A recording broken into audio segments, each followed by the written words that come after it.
افضلیت اور فضیلت اس کو ذرا آسان کر کے بتائیے.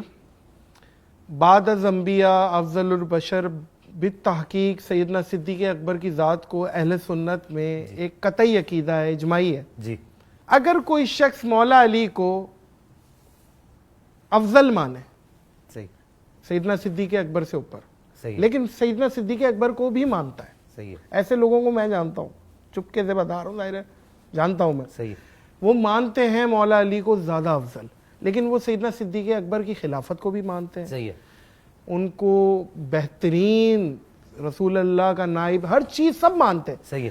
تو کیا حکم لگے گا اور کیوں؟ نادر بھائی، اگر میں چاہوں گا کہ یہ جو آپ کا سوال ہے نا، تو اس میں اگر آپ مجھے تھوڑا سا ٹائم دیں تو میں اس کو میں نے پورا آپ کو 1 گھنٹہ دے دیا، کلیئر کروں گا. میں ایک گھنٹہ اس کو سمجھاؤں گا آپ کو بڑی آسانی سے. میں چاہوں گا کہ میری قوم جو ہے، غلط فہمیاں بھی بہت سارے لوگوں کو خاص کر کے میرے اعتبار سے رہتی ہیں کہ یار یہ جو ہے جو حضرت ابوبکر صدیق کی، حضرت عمر فاروق کی افضلیت کی بات کرتا ہے، تو یہ اپنے بابا مولا کائنات مولا حیدر کرار کرم اللہ تعالی کریم کو افضل نہیں مانتا. تو میں یہاں پر عرض کر دوں کہ اہل سنت کا جو عقیدہ ہے افضلیت کے باب کے اندر، افضلیت کے باب کے اندر 3 چیزیں ہیں بنیادی طور پہ. پہلی چیز ہے جس کو کہا جاتا ہے افضلیت من جمیع الوجوہ، یعنی ہر اعتبار سے کسی کا افضل ہونا، ہر اعتبار سے. میں اس کو تھوڑا سا سمجھاؤں گا. دوسری چیز ہے افضلیت من بعد الوجوہ، اور تیسری چیز ہے افضلیت مطلقہ. پہلی چیز کو کہتے ہیں فضل کلی، دوسرے کو کہتے ہیں فضل جزوی، اور تیسرے کو کہا جاتا ہے فضیلت مطلقہ یا افضلیت مطلقہ. افضلیت من جمیع الوجوہ سے مراد یہ ہے کہ آپ کسی کو یہ کہیں کہ یار ہر اعتبار سے یہ افضل ہے. یہ اہل سنت میں سے کسی صحابی کے لیے، کسی اہل بیت کے فرد کے لیے کسی کا کبھی بھی کوئی عقیدہ نہیں رہا. حضرت ابوبکر کے لیے بھی نہیں. حضرت ابوبکر کے لیے بھی نہیں رہا. ٹھیک ہے. ایون کہ مولا علی کو جو لوگ آپ کہہ رہے ہیں نا کہ جن کو آپ جانتے، ان سے آپ پوچھ لیجئے گا کہ کیا تم ہر اعتبار سے مولا علی کو افضل مانتے ہو؟ ہر اعتبار سے بالکل مانتے ہیں. تقوی کے اعتبار سے بھی، علم کے اعتبار سے بھی، بہادری کے اعتبار سے بھی. یہ کوئی ایک اعتبار تو، یہ کوئی 2-4 اعتبار تو نہیں ہے نا. اس کے علاوہ بہت سارے اعتبارات. اسلام کے راہ میں سب سے پہلا تیر کس نے پھینکا؟ حضرت سعد بن ابی وقاص. تو اس اعتبار سے وہ افضل ہے. حالانکہ ماں باپ ان سے پہلے کسی نے اسلام کی راہ میں تیر نہیں پھینکا. رسول اللہ نے کہا میرے ماں باپ قربان. تو اسی طریقے سے نبی پاک صلی اللہ علیہ وسلم نے حضرت ابو عبیدہ بن جراح کے بارے میں کیا کہا؟ واہ، انت امین الامہ، تو میری امت کا امین ہے. واہ. میری امت کی، پوری امت کی ذمہ داری تیرے پاس ہے، امین ہے. حضرت معاذ بن جبل حلال اور حرام سب سے زیادہ جانتے ہیں، سب سے زیادہ جاننے والے. تو اب اس اعتبار سے تو کوئی جو ہے نا، یہ جو اعتبارات ہیں جزوی ہیں، یہ جزوی اعتبارات ہیں سارے کے سارے. جزوی کلی نہیں ہے، یہ کلی نہیں ہے. افضلیت مطلقہ نہیں ہے. افضلیت مطلقہ افضلیت مطلقہ نہیں ہے. ٹھیک ہے. اب پھر اس کے بعد دوسرا اسٹیپ آ جاتا ہے کہ اب یہ بات تو طے ہوگی کہ من جمیع الوجوہ کوئی بھی افضل کسی کو نہیں کہتا، اور نہ یہ اہل سنت کے عقائد میں سے کوئی عقیدہ ہے. اب رہ گئے جزوی فضائل. جزوی فضائل کیا ہے؟ کہ مثال کے طور پہ حضرت سیدنا ابوبکر صدیق رضی اللہ تعالیٰ عنہ عنہ ہی کو لے لیں کہ آپ کی جو 4 نسلیں ہیں وہ صحابی ہیں. آپ خود، آپ کے بابا، آپ کے بیٹے، آپ کے پوتے. صحابہ کرام کے پورے طبقے کے اندر کوئی صحابی ایسا نہیں ہے جس کی 4 نسلیں صحابی ہوں. ایون کہ اہل بیت اطہار کے طبقے کے اندر بھی کوئی ایسا نہیں ہے کہ جس کی 4 نسلیں صحابی ہوں. لیکن یہ بھی جزوی فضیلت کے اندر شامل ہوتا ہے. یہ کلی یعنی افضلیت مطلقہ کے اندر شامل نہیں ہوتا. تو یہ جو اعتبارات ہیں ان کو جزوی فضائل کہا جاتا ہے. جیسے حضرت عمر فاروق رضی اللہ تعالیٰ عنہ کا جو ہے کہ ان کو دیکھ کر شیطان بھاگتا تھا، یہ جزوی ہے، یہ جزوی فضیلت ہے. اب وہ کون سی چیز ہے جس کو افضلیت مطلقہ کہا جاتا ہے؟ پہلی چیز یہ ہے، یعنی سب سے آخری جو چیز ہے اور پہلی سمجھنے والی جو چیز ہے افضلیت کے باب کے اندر، بغیر قید کے کسی کو افضل کہا جائے. بغیر قید کے کسی کو افضل کہا جائے، کوئی قید نہ لگائی جائے، کوئی اس کی صفت کو بیان نہ کیا جائے. مطلق کہتے ہیں بغیر قید کے کسی چیز کو بیان کرنا.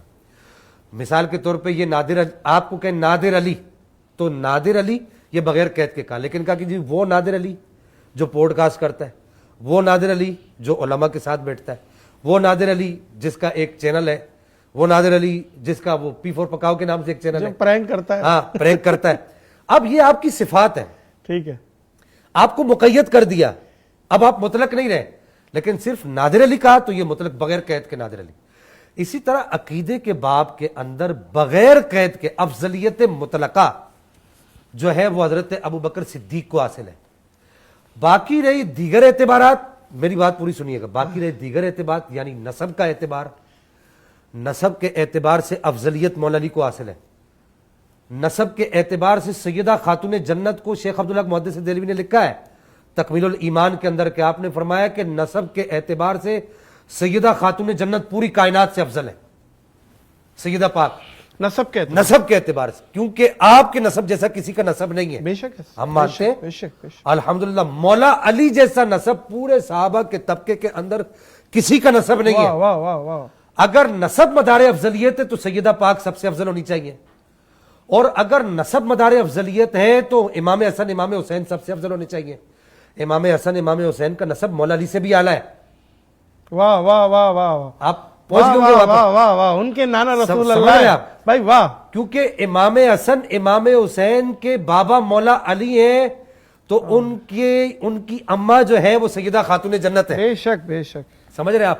مولا علی سے بھی اعلیٰ ہے امام حسن امام حسین کا. رسول اللہ تو نانا ہے. نسب کے اعتبار سے جو ہے اگر افضلیت ہو تو پھر ان کو افضل کہیں امام حسن امام حسین کو.